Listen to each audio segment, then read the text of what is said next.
As the saying goes, third time is the charm. If you know, you know.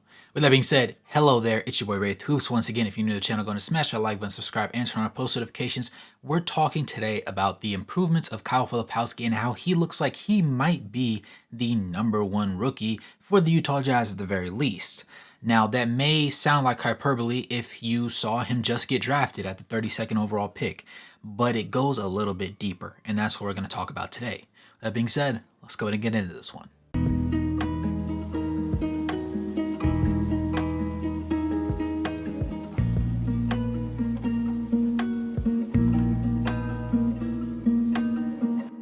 Kyle Filipowski is a rookie out of Duke who spent 2 years there, and he put up some honestly moderate numbers. They were very respectable, and it did warrant him, in my personal opinion, being a mid to late lottery draft round pick. Now, what ended up happening was there was a media circus around him and his relationship with his significant other, and it ended up dropping his value in the draft because a lot of GMs just didn't want to deal with the drama behind it. Understandable. Now, him dropping from around the 14th to 17th pick all the way down to the 32nd pick is absolutely ludicrous. And we're seeing that now because we got it in a steal after getting Cody Williams, which we understood was going to be a little bit of a project player, but he has the ability to do a lot of things. And once he puts on a little bit more size this remainder of the season and in the offseason, he's going to look really good. And then Isaiah Collier, who at one point was considered to be a player at the top of this draft class and just ended up falling down because of injuries and turnover proneness at the college level. And then you add on Kyle Filipowski, and you didn't have to move up to do any of that.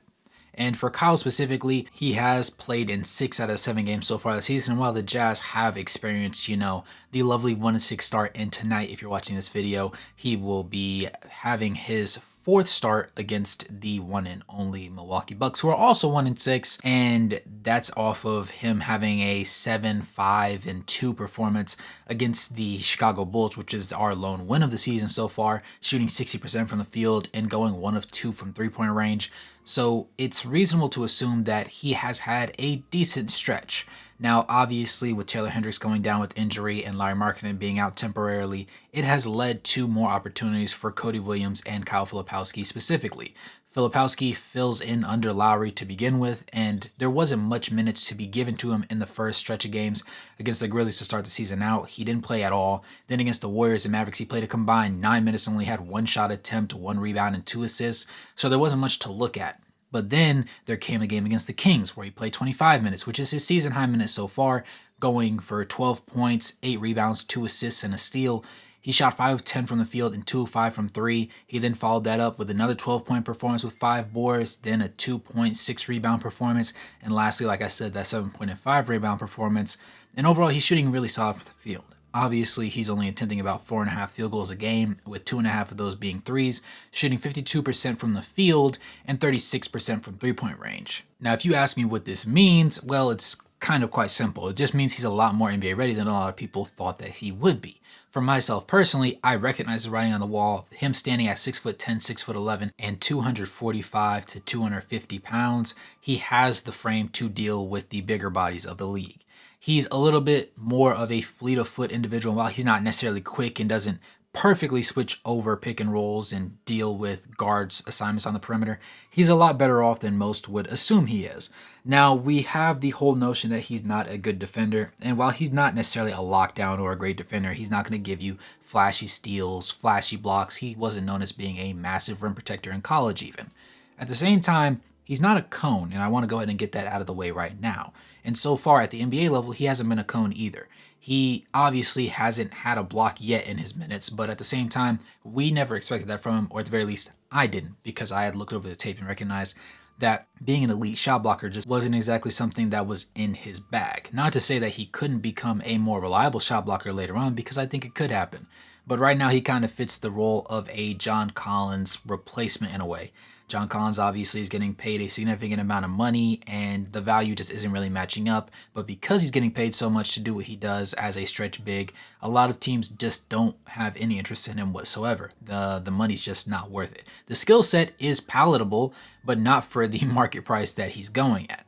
And for that reason, when you have a guy like Kyle Filipowski who can potentially shoot the same, if not a little bit better from 3 on a reasonable number of shot attempts, as well as being a reliable low post scorer and being a pretty solid rebounder, things look really impressive. Add to the fact that John Collins was never known as being a really great defensive player, and last season it took him a very long stretch of the season, honestly, to really just get things down and be a net negative that was ever so slightly negative and then have some positive games. You can stomach Kyle Filipowski having certain struggles here and there because we knew that they were coming. Now, like I said, that's not to say that he's a piss poor defender. He's decent. He's not great, and he doesn't seem to show that he takes pride on that side of the ball, but once he gets the system down a little bit more and plays some more quality minutes, I think that it'll flow better for him. And like I said, offensively, things are looking good for him. Overall this season, averaging 5, 4, and 1.5 is not necessarily the most terrific numbers, I get it. But when you take into account the fact that he's only had real minutes in probably 4 out of his 6 games, because the other 2 he played 5, 4, and then the one game he didn't play at all, you can kind of take into account the fact that he is deserving of more minutes. A lot of people thought that he should have been in the G League this season and spent a lot of time there, especially with the roster being as full as it was with the young talent. But at the same time, when he plays like this, it makes it hard to make that argument because it's like, hold on, he's not afraid to play. He can get things going in the flow of the offense. He doesn't take away from other people's games. He can drive downhill with confidence. He finishes at the rim. He's not one of those players that shrinks from the moment. And that's something that we have to take appreciation of and really just lay our eyes on, because we weren't really expecting this from him. For myself specifically, I had a very strong belief that he was going to have the ability to get a lot of things done. I didn't know how many minutes he was going to end up coming up on because, again, he is at that 4/5 spot. And yes, we have Walker Kessler, and he's playing tenaciously right now. Yes, you still have John Collins to rotation because you can't offload him yet. Then you had Taylor Hendricks, you had Lauri Markkanen. So where do the minutes come from? And, unfortunately, Taylor Hendricks did go down with injury for the season. And his surgery, by the way, was successful. So things are progressing well with him, and they'll reevaluate him in a couple weeks. But Lauri went down with injury, and that offered some more minutes for him. While Drew Eubanks is around and some other guys, he's out there as well, they don't necessarily get in the way as much because the emphasis of this team coming into the season was going to be on the young guys. And I'm willing to believe, at the very least right now, that Danny Ainge and Will Hardy together do feel as though this is the correct way to go about things.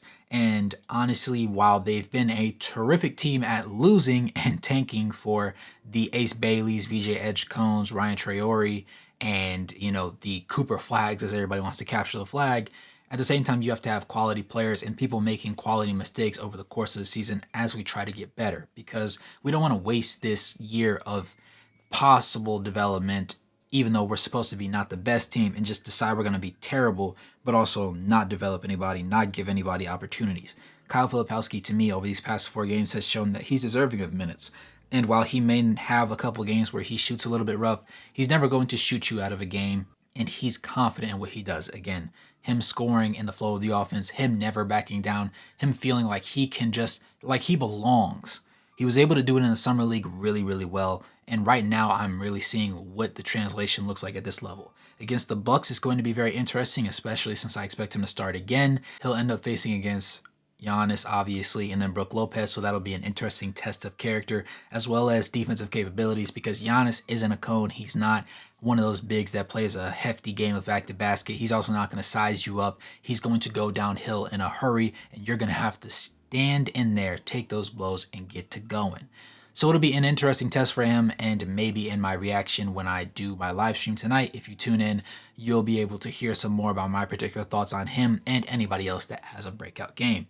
With that being said, though, let me know what you guys think he should end up having either over the long course of this season, or if you think that he's going to end up being more of a G League player despite these numbers once Lauri Markkanen and the rest of the roster is healthy this year. With that being said, it's your boy Ray Tubes. Thanks for tuning in this video.